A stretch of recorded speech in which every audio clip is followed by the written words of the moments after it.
fait qu'on a fini jaune. Fait que jaune, est-ce que si vous avez de quoi à retenir, là, c'est qu'on protège la peau dans le jaune. OK? Fait que c'est ça que vous avez à retenir. On passe à l'orange. L'orange, situation d'urgence. Ça s'applique pour l'influenza aviaire. Hein? Arrêtez, ça s'applique pour les maladies déclarables, mais hein, les autres, je pense que la plupart de nous autres, on n'était même pas nés quand il y en a eu. Là. Fait que c'est pas, je pense que c'est 1972, je pense qu'il y a eu un cas d'influenza. Là. Donc, c'est très rare. Fait que, fait que, ouais. La plupart, je dis. Il y en a une couple, comme moi aussi, j'étais là. J'étais petit, mais j'étais là. Fait que, donc, c'est pour les maladies déclarables, comme je viens de vous dire. Donc là, on va décrire premièrement qu'est-ce qu'on fait quand il y a une zone à risque préliminaire ou la zone de contrôle primaire de l'agence. Qu'est-ce qu'on fait avec ça? Comment se préparer à aller à un site? Comment on accède en général à une cour ou à un employé? Puis on va faire repasser les particularités pour les sites qui sont suspects ou liés à un site suspect. Puis qu'est-ce qu'on fait pour les sites qui sont non suspects, qui sont dans l'autre? Okay, fait que c'est ça qu'on va parler. Il me reste une demi-heure. OK. Fait que l'objectif qu'on a à gérer ce fois-là, là, c'est vraiment, on veut prévenir l'introduction puis la dissémination d'une maladie déclarable, soit dans le cours ou soit dans le cahier. Fait que là, on vise vraiment l'influenza aviaire ou les trois autres maladies déclarables. Là, c'est ça qu'on veut gérer. On n'est plus juste dans la biossécurité générale pour tous les microbes. C'est vraiment des maladies particulières on va laisser où ce qu'elle est. Puis, fait que si elle est contaminée, on va la laisser là. On va s'assurer de ne pas contaminer les sites qui sont autour ou au Québec et dans l'Est de l'Ontario, ce que vous allez finalement. Ça s'applique où? Donc, le orange s'applique, premièrement, quand l'ECMA envoie sa zone de contrôle, la zone de risque préliminaire, le 3 km orange. OK, ça, c'est là que ça s'applique. Pendant 24-48 heures, le temps que l'Agence canadienne va prendre pour confirmer que le cas suspect est vraiment infecté. Puis après ça, elle va émettre un 10 km à peu près là, de rayon. Puis là, ça va s'appliquer dans ce rayon-là où l'Agence canadienne va émettre ses permis. Donc, quand l'Agence canadienne émet des permis, c'est pour le déplacement de la volaille ou des produits de la volaille. Donc, les oiseaux, les œufs, du matériel qui transporte les oiseaux et les œufs, du fumier, des aliments. Là, il va y avoir un permis pour le déplacement. C'est sur les permis, ça dit comment faire les déplacements, puis c'est quoi les mesures à faire durant le déplacement. Les protocoles disent qu'est-ce qu'on devrait faire à la ferme. OK? C'est ça la différence entre les deux. Fait que circulation dans la zone, encore là, c'est assez simple. Conduite sécuritaire, éviter de passer où il y a des sites suspects ou qu'on s'est infecté, où on essaie d'éviter où il y a beaucoup de volailles. Encore là, on diminue le risque. Essayer d'identifier des routes où il y a moins de chances qu'on se contamine, où il y a de la boue, du fumier, puis des routes. Donc, c'est éviter ça. Choisir des routes pavées. Puis où on pense pouvoir que c'est plus un risque de contamination, bien réduire la vitesse. Fait que ça, c'est simple de même. Quand tu rentres dans une zone, c'est tout ce qu'on a identifié. Par rapport à la circulation d'une zone, il y a deux situations qui peuvent se passer. Soit que le centre de service, comme là, ici, là, où vous êtes en dehors ou dans la zone de 3 km de l'ECMA, dans la zone à risque préliminaire, ou de 10 km de l'Agence canadienne. Si tu es à l'extérieur, ce qu'on dit, c'est essaye de ne pas passer dedans. Fait que si tu peux l'éviter, mieux que c'est, parce que tu diminues les risques de contamination. Par contre, si la zone, si le poste de classement est à l'intérieur de la zone, puis ça l'est arrivé entre autres avec des couvoirs qui étaient dans la zone, là, ils se demandaient quoi faire. Fait que, finalement, comment ça a fini? C'est que quand tu es à l'intérieur, tu t'assures que le véhicule que tu prends est visiblement propre. Comme ça, on s'assure que le risque de contamination du véhicule est faible. Puis là, tu sors de la zone sans aller dans des sites de production avicole dans la zone. Tu sors de la zone directe.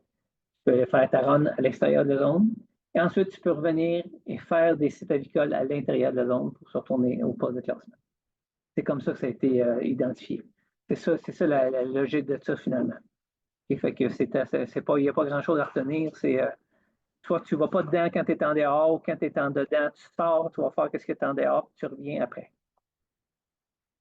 Ensuite de ça, qu'est-ce qu'on dit dans le orange? Ben de bien planifier finalement quand on va dans une zone pour s'assurer que où est-ce qu'on va, on connaît bien le statut du site dans lequel on y va. Fait que là, en réalité, c'est important, avant d'y aller, de reconfirmer que les producteurs vers où qu'on aille ce matin-là, ça va encore. C'est-à-dire que hier matin, tu étais à un site non suspect. Un matin, est-ce que c'est non suspect? Si je m'en vais chez vous, là, est-ce que je suis à risque de finalement me retrouver avec des surprises que je me retrouverai sur un site qui était suspect? C'est beaucoup plus à risque. Je prendrai de quoi avoir ma gorge commence à. Ah, merci, Marco. Ah, ça. Ouais. C'est un peu trop nourrissant à mon goût. Pour qu'est-ce que j'ai de besoin. Par contre, ça va peut-être bon, ma gorge. Bon, ensuite de ça, par rapport à ça, réévaluer le moment pour aller faire la visite quand on va voir la séquence. Organiser les horaires par rapport à ça, vérifier que le personnel est sur place, qu'il y ait du personnel sur place pour nous orienter s'il y a de quoi de spécifique, le matériel, même chose, puis s'assurer que les aires de livraison sont propres. Okay? Fait qu'en réalité, on répétait ce qu'on disait. Fait qu'en réalité, ce que ça dit, c'est se préparer à aller dans la zone puis avoir une connexion avec l'endroit où on s'en va pour pas qu'on ait de surprise. Ensuite de ça, dans la séquence de visite, par rapport à une zone, toujours faire ce qu'il y a à l'extérieur de la zone avant d'y rentrer. Planifier un nombre minimal de visites dans la zone hein, pour éviter de se contaminer, de contaminer d'un site à l'autre si jamais il y en a un de la zone qui était contaminé.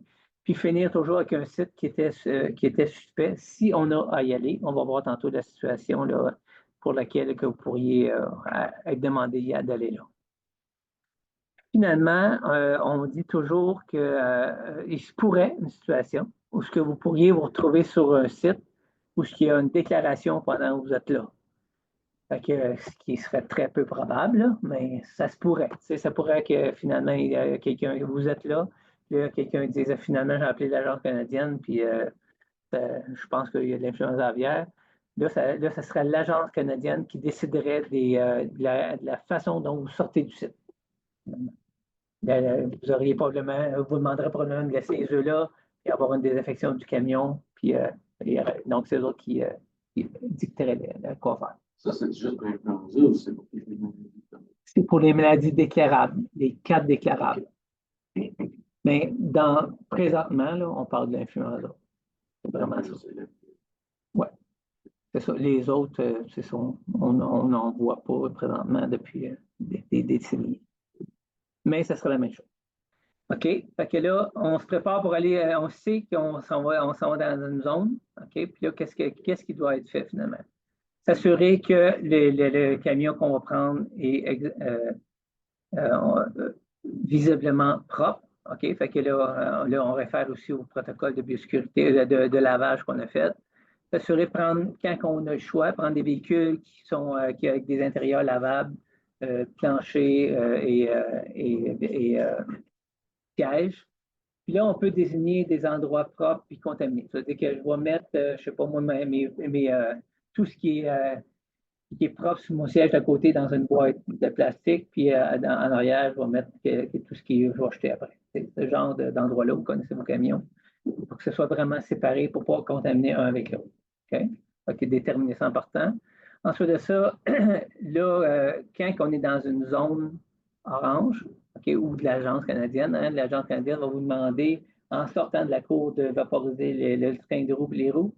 Fait que là, on écrit des protocoles qui devraient avoir une poubelle, puis un pulvérisateur sur le bord de la cour à pression pour que vous puissiez faire ce travail-là. C'est écrit dans le protocole du producteur. Fait que, encore là, tout est volontaire. Fait que, vous pouviez le voir ou non. Ensuite de ça, préparer des kits d'habillage avant d'y aller. Qu'est-ce que nous autres, on propose. Puis dans chaque kit, avoir tout ce qu'il faut pour faire la job, finalement, pour que vous habillez. Comme ça, c'est le genre de choses qui peut faciliter la job. Bon, après ça, on décrit que ça devrait être des EPI qui sont nettoyés avant, si on prend du réutilisable. Puis si on prend du jetable, ben, ça serait s'assurer qu'il soit neuf, hein, qui a jamais été pris ailleurs. Ensuite de ça, ben, en réalité, qu'est-ce qui est dans ces kits-là, qu'est-ce qu'il devrait avoir? Ben, en réalité, on a 2 paires de couvre-chaussures, un survêtement puis une paire de gants, puis un sac de plastique noir quand on va revenir au câble, on peut jeter nos affaires dedans. Un sac à vidange noir, ouais. C'est un niveau de soupe qu'on a besoin. Il y a un niveau, niveau 1, niveau 2, niveau 3 de qualité de soupe. Non. Couvre, ça change rien. Non, en réalité, c'est du jetable qu'on. On a des soupes à peinture. Oui. Ouais. Mais là, à ce niveau-là, dans l'orange, on dit, ben, merci. On dit prendre du jetable pour pouvoir acheter ça là. Ouais. On joue l'été, mais c'est vrai, il y en a au moins mieux que les plastiques qu'on avait. C'est juste savoir s'il y avait des niveaux, des fois. Parce que tu regardes la TV, quand le gouvernement ils vont pour habiller comme des scaphandres et tout, fait qu'on va pas demander de même. Non, c'est pas ça qu'on demande. Non. Okay, mais puis là, tu sais, on est dans la zone orange, tu sais. On n'est pas au Québec, là, tu sais. On est vraiment dans la zone orange. Ouais. Puis après ça, pour revenir au véhicule, ben, être capable de désinfecter à l'intérieur du véhicule des lingettes, des flacons de gel pour les mains, désinfecter en aérosol, ben, il y a le sac en plastique noir pour quand on revient. Puis ça peut être aussi un petit pulvérisateur à compression. Fait que tout ça, ça nous permet de désinfecter l'intérieur quand on va remonter pour essayer de. Tu sais, la désinfection par après, là, c'est toujours pour venir corriger les erreurs qu'on a faites. Hein, on a monté, on a touché, on désinfecte. Comme ça, on ramène ça avec le moins de microbes possible. Fait qu'après ça, dans l'application, qu'est-ce qu'on dit? C'est en arrivant à la cour, on ferme les vitres pour être sûr de ne pas retourner avec des mouches. Puis là, on peut communiquer avec le propriétaire pour être sûr d'avoir de l'aide si on a besoin. Puis là, on peut commencer à s'habiller. Quand on va sortir du véhicule, première paire de couvre-chaussures en sortant du véhicule. Puis ensuite de ça, en rentrant, là, on est dans la situation où on rentre directement dans l'entrepôt. Là, on va pouvoir mettre la deuxième paire de couvre-chaussures et le couvre-tout, comme vous faites, de toute façon. Il y a la même chose avec quand la porte est dans l'entrée du ployer dans l'espace extérieur. Puis là, on peut aller faire notre job. On a mis des gants aussi. Fait que là, on va pouvoir mettre la paire de couvre-chaussures en passant le seuil de porte avec le survêtement. C'est ça. Fait que là, on peut faire notre job. Ce que vous faites, de toute façon, c'est la même chose. Puis la même chose en sortant, donc, se déshabiller en passant le banc qui est dans l'entrepôt ou le seuil de porte, puis enlever la deuxième paire de courts-chaussures, les gants. Puis idéalement, dans le kit qu'on a mis un sac noir. On peut tout jeter. Fait que s'il n'y a pas de poubelle dans l'entrée, ben on laisse le sac noir avec tout ce qu'on a notre kit dans l'entrée. Puis là, ensuite de ça, on peut désinfecter les gants réutilisables, puis on sera en véhicule. Fait que, dans les discussions, c'est ce qu'on disait, c'est que vous travaillez avec des gants réutilisables souvent pour ne pas vous blesser. Là. Fait qu'on a laissé ça comme une option. Fait que soit ça peut être des gants jetables que vous utilisez, mais du réutilisable désinfecté fonctionne aussi. Fait que vous vous retrouvez finalement au véhicule avec une paire de couvre-chaussures. Fait que vous pouvez vous rendre sur le bord de la cour à ce moment-là, puis là, désinfecter les roues, le train de roues, puis puis enlever finalement les bottes en sortant, en se rendant à l'habitacle. Puis là, on peut jeter ça dans notre sac de poubelle qu'on avait mis dans l'habitacle. Puis là, si sur le bord de la cour, il y a une poubelle, ben on devrait laisser ça sur le bord de la cour en sortant. C'est ça. Fait que, ensuite, là, après ça, on se rend directement au poste de classement, pas d'intermédiaire pour en sortant de la cour. Puis là, on peut, en réalité, qu'est-ce qu'on dit? C'est après avoir été dans une zone, on peut se rendre sur un autre ferme si on a changé de vêtements. Donc, dans les protocoles, on a accepté ça. OK, fait que, donc, c'est qu'est-ce qui est demandé lorsqu'on va dans la zone sur une ferme qui est non suspecte. OK, fait que c'est un peu ce que vous faites finalement. C'est pas si loin de ce que vous faites, mais dans votre zone. Puis après ça, il y a quand même un site suspect ou des sites suspects dans la zone. Ces sites-là, on va toujours leur demander qu'il n'y ait rien qui sorte de la cour, jusqu'à temps que ce soit confirmé. Ou non. Donc, pendant 24-48 heures, tout est gelé. Rien qui sort, pas d'oiseaux, pas de matériel, pas de poubelle, pas d'oiseaux morts, rien. Sauf les visites urgentes qu'on a dit tantôt par rapport au bien-être animal ou à la santé et sécurité du personnel. Sauf qu'il peut arriver des situations, comme tantôt, qu'est-ce que Lisanne a discuté, où ce que là, il va y avoir soit le site qui est suspect ou des sites qui sont liés, que là, on aurait quand même, en attendant qu'on ait la confirmation de la maladie, ben, il y a des œufs encore.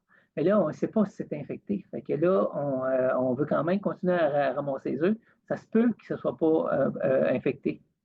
Fait que là, on va soit avoir besoin d'avoir d'entreposage pour les œufs ou du matériel pour mettre des œufs dedans. Fait que là, ça pourrait que vous soyez demandé à aller sur le site. Fait que qu'est-ce qu'on a dit à ce moment-là?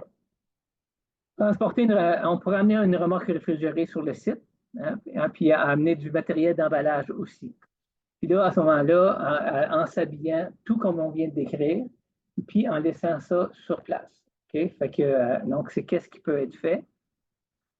Fait que même le plus simple encore, c'est si on peut juste parquer tout cela, puis que la personne sur place puisse faire le lien entre la chambre à œufs et la remorque réfrigérée, c'est encore moins un risque. Okay? Fait que ça, c'est le genre de situation que vous pourriez appeler aller sur un site suspect ou lié au site suspect. Fait que ça, si ça arrive, en fin de compte, comme je dis, on applique exactement les mêmes mesures qu'on a décrites tantôt au niveau de l'habillage, des habillages. Mais par contre, ensuite, qu'est-ce qu'on a rajouté? C'était là, le camion qui s'est rendu là et la remorque devraient être lavés. Puis les équipements utilisés aussi devraient être lavés. Ensuite de ça, vous devriez vous rendre pour vous changer les vêtements, prendre une douche. On dit toujours que ces vêtements-là doivent être lavés puis séchés à l'eau chaude. Puis, à ce moment-là, il ne devra pas avoir de visite au cours de la même journée pour cette personne.